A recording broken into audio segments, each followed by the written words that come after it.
Le président Joe Biden lors d'une conférence de presse avec le Premier ministre canadien Justin Trudeau à Ottawa, Canada, le 24 mars 2023.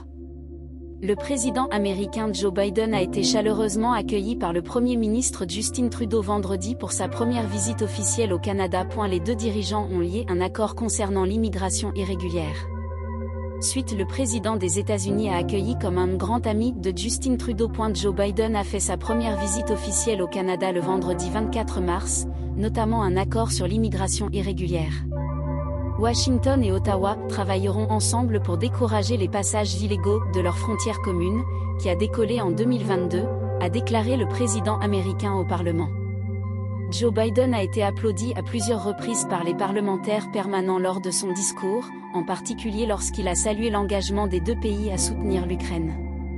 Le Canada, certainement soulagé de transformer la page Trump, a déployé le tapis rouge pour la visite du président américain, le premier depuis 2009.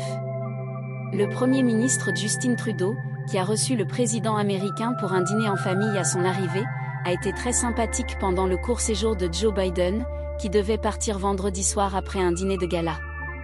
C'est un grand plaisir d'avoir un grand ami ici, a déclaré le chef canadien, qui avait une relation très difficile avec l'ancien président Donald Trump. Le président américain n'a pas été laissé de côté. Entre une blague sur sa tentative ratée d'apprendre le français et une blague sur le hockey, il a évoqué, lyriquement, deux peuples qui partagent le même cœur et qui sont déterminés à résoudre leurs problèmes avec l'amitié et la bonne volonté. Haïti au menu des discussions comme sur l'immigration, donc. L'accord annoncé vendredi prévoit que le Canada accueille régulièrement 15 000 migrants supplémentaires de tout le continent américain. Dans l'arrière-plan de cette annonce, la Roxham Road, un itinéraire de fortune par lequel environ 40 000 migrants sont arrivés des États-Unis au Québec l'année dernière, contournant les points d'entrée officiels. Sa fermeture s'inquiète déjà des organisations d'aide aux migrants. Le résultat sera de pousser tenter des passages à niveau encore plus dangereux dans des zones reculées, soit pour les pousser vers passeurs, a déclaré Julia Sand d'Amnesty International l'AFP.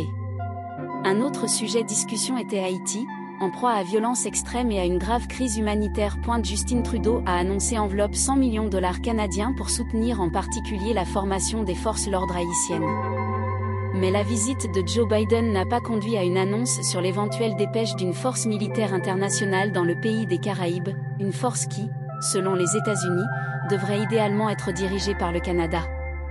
Nous voulons garder le peuple haïtien au centre des solutions pour résoudre la crise, a déclaré le Premier ministre canadien. Front commun contre Pékin. Les dépenses militaires ont également été en débat, alors que Washington fait pression pour un effort par les membres de l'OTAN. Les deux pays ont promis, selon une déclaration de Maison-Blanche, investir dans la modernisation du North American Aerospace Defense Command, qui joue un rôle stratégique dans la détection des intrusions aériennes. Le Canada et les États-Unis ont également promis coopérer dans la lutte contre le trafic de drogue synthétique et par un investissement l'IBM géant américain dans son usine à Bromont, au Québec.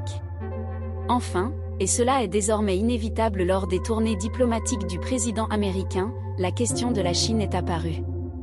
Dans leur déclaration conjointe, Joe Biden et Justin Trudeau prennent note des problèmes graves que la Chine pose à long terme pour l'ordre international et s'engagent à lutter contre toutes les interférences étrangères. Ceci peu de temps après l'ouverture d'une enquête au Canada sur les allégations d'ingérence chinoise lors des deux dernières élections fédérales.